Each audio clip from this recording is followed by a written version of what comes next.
बिस्मिल्लाहिर्रहमानिर्रहीम। Dear students, article में use of indefinite article a और एन, इसका रूल नंबर 2 आज हम डिस्कस करेंगे और वो रूल नंबर 2 है to generalise a noun.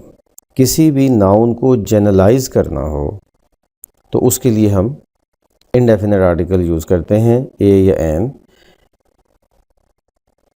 One evening a beggar came to my door. यहाँ पे अ बैगर का मतलब स्पेसिफिकली ये मीनिंग नहीं देना राइटर ने कि वन बैगर, एक ही बैगर आया, बल्कि यहाँ पे जनरलाइज है, पता नहीं कौन था। A beggar came to my door, I don't know, पता नहीं कौन था, बैगर था कोई, वो मेरे डोर पे आया। Uh Salim is suspected by the police. अब देखें, यहाँ पे कुछ बच्चे कंफ्यूज भी हो जाते हैं कि सलीम तो प्रॉपर नाउन है, तो इससे पहले ए कैसे लग गया। तो देखें, ये जो प्रॉपर नाउन है इसको भी तो जनरलाइज किया जा सकता है ना। जैसा कि बैगर कॉमन नाउन है, उसको जनरलाइज किया जा रहा है ए लगा के, तो सलीम को भी तो किया जा सकता है।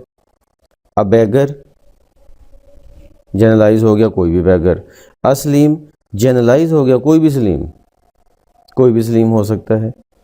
जब बोलने वाले को और सुनने वाले को ना पता हो कि किस सलीम की बात हो रही है,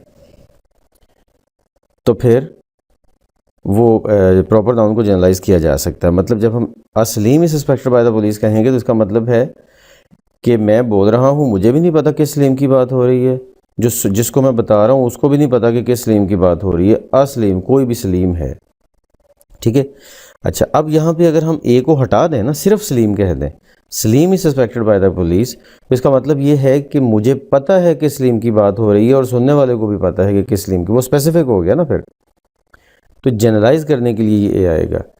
और एन भी जाहिर है, ए और एन तो ग्रामेटिकली इक्वल ही होते हैं ना। अगर सलीम की जगह पे अली का वर्ड आ जाए तो फिर एन अली आ जाएगा, वो तो प्रोनाउंसिएशन की बेस पे आता है ना, वाउल साउंड के वजह से। तो इस तरह से नाउन कोई भी हो, कॉमन या प्रॉपर, वो उसको जब हम जनरलाइज करना चाहते हैं तो उसके साथ आर्टिकल ए या एन में से कोई आता है। That's it for today. Allah.